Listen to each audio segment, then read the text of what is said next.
Welcome back to the deep dive. Today we are strapping in for a pretty high bandwidth ride, I think. Yeah, definitely. We're looking at massive video infrastructure. Exactly, like custom-built systems. Yeah. Think command centers, Mm. huge sports stadiums, maybe specialized broadcast places. Anywhere you've got dozens of, HD video sources. I need to send them across some serious distances, right? Without the picture falling apart. Yeah, without compromising that image quality. So our source material today gets us into the nitty-gritty of these WolfPack Lite 48x48 HDMI Matrix Switchers. 48 by 48. That scale alone is pretty striking. It is. And the mission for you, the listener, is to kind of grasp not just what a system this big is, but, well, how companies actually tackle the challenge. The challenge of routing video Yeah. flawlessly, Yeah. across hundreds of feet. And doing it without, creating a total wiring nightmare in the equipment room. That's key, too. Right. And the central challenge, like you said, is reliability over distance. We're not talking about just plugging your laptop into the TV at home here. No, definitely not. This is infrastructure, stuff that has to handle potentially 48 unique inputs. And set them out to 48 different outputs simultaneously. Right. And all while making sure the picture quality stays, well, perfect across the whole setup. That scale, it really demands some dedicated, pretty robust engineering solutions. And what's interesting, I think, is how they achieve that complexity, that scale, but also kind of simplify the physical side for the installer. How so? Well, when you look at the specs for this WolfPack Lite, you see the smarts are in the modularity and also the choice of how they transmit the signal. Okay, let's unpack the system itself first. The WolfPack Lite 48 by 48. That name defines the, let's say, the theoretical maximum size, right? Exactly. They're modular matrix switchers. The input side is standard HDMI, takes up to 48 sources. Okay, but the delivery, that's the interesting part. That's the key, yeah. The output side delivers those potentially 48 streams using standard RJ45 Ethernet jacks, like network cables. So HDMI in, but Ethernet out.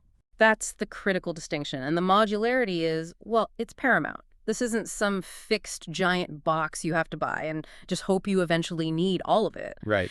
The systems are built using these specialized 4-port cards. 4 ports per card. Yeah. So if you need, say, 16 inputs and maybe 40 outputs, you can configure that. Custom sizing. Exactly. Or, a 24 by 48, or even something asymmetric like 28 inputs and 48 outputs. The system handles it. So installers can really match the hardware to the actual project needs. No wasted ports, no overspending. Right. It means the selling point isn't just, wow, 48 by 48. It's more that a customer could start with maybe a 20 by 20 today. And then later. A year later, if they need more outputs, they just, plug in a few more 4-port cards and suddenly it's 20 by 36 or whatever. That flexibility, that sounds like it future-proofs the investment quite a bit. It really does. Now, there's a strategic detail here we should probably touch on. These systems are primarily focused on 1080p HDMI, rock-solid, high-quality 1080p. Okay. 1080p. That raises a question, doesn't it? Especially for people tuned into the latest AV tech. You mean with 4K and 8K becoming more common? Exactly. In a world pushing towards 4K, why is the focus of these massive distribution systems still on 1080p? Why isn't 4K the default for these huge deployments? Yeah, that's a really key analytical point. The answer comes down to reliability and distance, again. Okay. Pushing a full 4K signal reliably across, say, 450 feet is just exponentially harder. It needs much more specialized, usually way more expensive, cabling and processing. And you might have to sacrifice things. Often, yeah. You might sacrifice frame rates or you add significant latency, which is a killer in some applications. Like command centers. Exactly. For those mission-critical places or even large digital signage, 1080p still looks fantastic, provides really exceptional quality. But crucially, it lets you go further, maintain maximum reliability, and get faster switching times, especially if you're using older existing cables. So they're choosing maximum reliability and maximum distance over the absolute maximum pixel count. That's the trade-off they've optimized for here. It makes total sense for the target applications. 1080p gives you that safety margin when you're pushing a signal, like you said, maybe across a football field blank. Right. And speaking of flexibility, the sources also mention a build-your-own option is available. Which makes sense, given how varied large AV needs can be. Definitely. And that flexibility comes from a company with quite a history. The sources say this supplier, HDTV Supply, has been in the AV game for 24 years. Wow, 24 years. Yeah, certified since 2003. And when you're talking about an infrastructure investment of this size, Well, you want confidence the vendor's going to be around for support down the line. That longevity, that expertise, it matters. Absolutely. Okay, but here's where, for me, it gets really interesting. The tech breakthrough that makes this huge scale actually work over those kinds of distances. Let's get into the heart of it. How do they beat that physical distance limit of standard HDMI, which normally starts to, degrade after maybe 50 feet or so? Okay, this is where we introduce the proprietary tech that HDTV Supply uses. It's called LHDT. LHD. Long HDMI distance technology. That's the secret sauce, really, that makes this whole 48 by 48 thing practical over distance. LHDT. Okay, so what's the core promise? How does it work without turning the signal into, well, mush? The performance claim is actually pretty astounding. And specific, LHDT is designed to push HDMI over standard Ethernet cables, CT5, CT6, even CT7. Okay, standard cables, how far? Up to a massive 450 feet. 450 feet, that's huge, like 1.5 football field? It's roughly 150 meters, yeah. But the real claim is about the fidelity. They say the picture quality, even way out at 450 feet, looks exactly like you're using a basic 3-foot HDMI cable right next to the screen. Wow. Okay, that is the ultimate reassurance for an installer, isn't it? It basically removes that classic trade-off. Go further, lose quality. That's the goal. But how? I mean, without giving away trade secrets, is it like smart encoding? Does it compress the signal and rebuild at the other end? What's going on? Well, judging by the performance claims, it almost certainly involves some pretty sophisticated, intelligent encoding and packetization. Packetization? Yeah. Like network data? Kind of. Think about it. Traditional HDMI is this continuous, really high-speed stream, very sensitive to distance. LHDT likely converts that stream into data packets, optimized for robust travel over standard network wiring, like treating the video as network traffic. Okay. And then at the receiver end, behind the TV, it performs a really high-fidelity re-encoding back into the HDMI signal the display understands.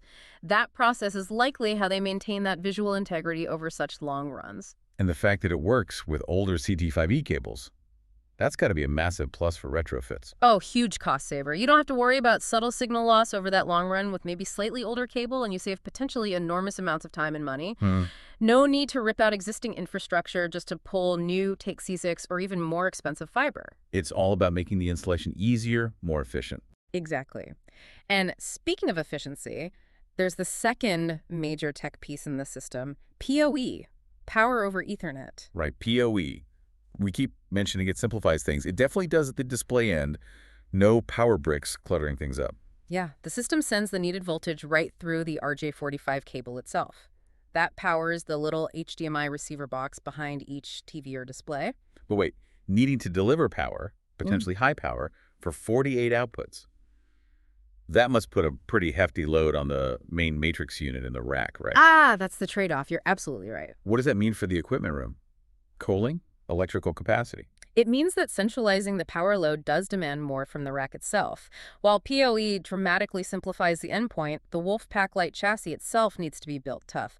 We're talking industrial-grade power supplies inside and really adequate internal cooling to handle that centralized load. So the complexity kind of shifts. Instead Right. of dealing with 48 separate power outlets and 48 wall warts behind displays somewhere, Right. you have a single but significant high-capacity electrical requirement for the matrix unit itself. Exactly. But think about the installation savings. That single drop solution means installers basically bypass the need for licensed electricians to run power outlets at every single display location. Ah, that's where the real labor cost savings probably come in. Huge savings. Precisely. You replace potentially complex electrical runs with just simple data cable drops. Yeah. It streamlines the whole downstream installation. A single Ethernet line per display handles signal and power much cleaner. Okay, so we've got the signal going out reliably over distance, powered simply. Now let's talk about managing it all, the operational side. Because once you have 48 sources flowing, the test is how quickly and dynamically you can switch between them. Right. And if you want dynamic management, you need speed. The performance numbers here are pretty sharp. What do we call? Fast switching. They quote 80 milliseconds, and latency is also around 80 milliseconds. 80 milliseconds. That's what, about 1/12 of a second? Pretty quick. Why is that speed so important? I mean, for basic digital signage, maybe it's less critical. Maybe. But think about a mission control room, or live broadcast playout, or even a big meeting space where presenters are constantly switching laptops or sources. Yeah, you don't want lag. Exactly. Yeah. Anything much over 100 milliseconds starts to feel noticeable, disruptive. You get that frustrating black screen or a visible delay between clicking the switch and seeing the change. That 80 millisecond speed ensures it feels fluid, real time. Yeah. It keeps the operator feeling in control. Makes sense. And how do you actually do the switching? What are the control options? Multiple ways. The system supports control via dedicated apps, which is common now. Okay. There's also a standard WAV DUI interface. Okay. That's critical for remote access, troubleshooting. Yeah. You can manage it from anywhere on the network. Right, you don't have to be standing in front of the rack, which is often in some basement or separate facility anyway. So remote access is key, and there are also physical buttons on the front panel for direct control if needed. So apps, web browser, physical buttons. Pretty comprehensive. Yeah, it covers the bases. The browser GUI, in particular, lets system managers remotely switch things, check the status of all, potentially 96 ports total, troubleshoot. It gives you that redundancy and accessibility. But what really seems to elevate this from just a big switch to more of a visual management solution are the extra features baked into those modular cards we talked about. Oh, yes. The output cards especially have some neat tricks. What stands out in the source material is that these systems apparently include free video wall processing. Free video wall processing. Wow, that's usually a whole separate, often quite expensive piece of hardware you need downstream. Right. So having that capability built right into the Matrix output cards, it really suggests they're targeting those pro display markets. Corporate lobbies, big digital signage, command centers. Definitely. It removes another box, another point of failure, another expense from the equipment chain. That's significant. Absolutely. And beyond video walls, the cards also have sophisticated resolution scaling. That's crucial too, because you might have a mix of displays on the receiving end. Some older monitors, some newer high-res screens. And the system makes sure each one gets the best possible signal it can handle. Exactly. It scales the output appropriately for each connected display. No compatibility headaches. And audio. Does it just pass through the HDMI?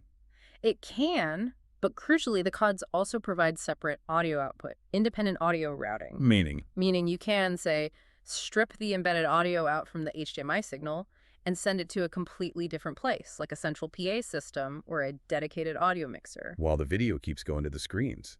Useful for complex setups. Very useful. And one more thing the sources mention, an available quad view card option. Quad view, so 4 pictures on one screen. Yep.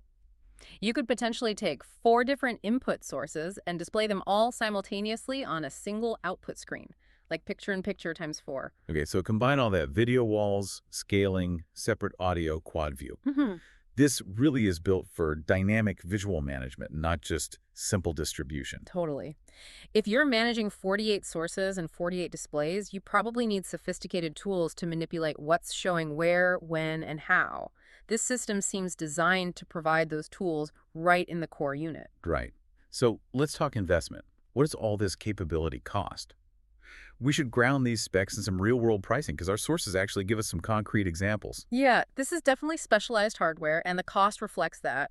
But the price structure itself kind of tells a story about the value of that modularity. Okay, so the sources say the base build-your-own option, like the empty chassis maybe, starts around $600. That's just the starting point for planning. Right, the entry ticket. But when you start adding cards and configuring actual systems, the investment scales up. For instance, a mid-sized unit, say 16 inputs and 40 outputs. The sources list that configuration at $10,800. 10.8. Okay. So it's stepping up quite a bit. A 24x48 HDMI Matrix Switcher. That's listed at $12,300. 12.3. Getting bigger. And the largest specific example they detailed, a 28x48 configuration, comes in at $12,500. 12.5. Okay. What's interesting there is the jump in price compared to the jump in ports. Right. The difference between the 16x40 at $10,800 and that 28x48 at $12,500, it's not that huge, considering you're adding quite a few more ports. Why the relatively small price increase for significantly more capacity? That pricing logic really highlights the value proposition of the modular system, I think. The main cost seems tied up in the core chassis itself, the robust enclosure, the heavy-duty power supplies needed for all that PoE. The advanced switching fabric inside. Exactly. And maybe licensing for that proprietary LHDT technology. Once you've invested in that core infrastructure, the incremental cost of just adding a few more 4-port cards is relatively minor. So the customer is primarily paying for the reliability and capability of the system backbone, not just counting copper ports. That's how it looks. You're buying the guaranteed long-distance performance from LHDT, the flexibility of tailoring the size, and crucially, that system consolidation from PoE. Removing all those extra power supplies, the complex electrical work at the display end, maybe separate converter boxes. Right. It's an infrastructure investment designed to simplify the complexity downstream and guarantee operational uptime. That's the value proposition reflected in the price. Okay, let's try and wrap this up then. The key takeaway, I think, from digging into these WolfPack light systems is they offer this really robust, scalable way to distribute high-fidelity video over pretty significant distances. And they do it by cleverly using standard Ethernet infrastructure, which is often already there. Plus that proprietary distance tech, LHDT.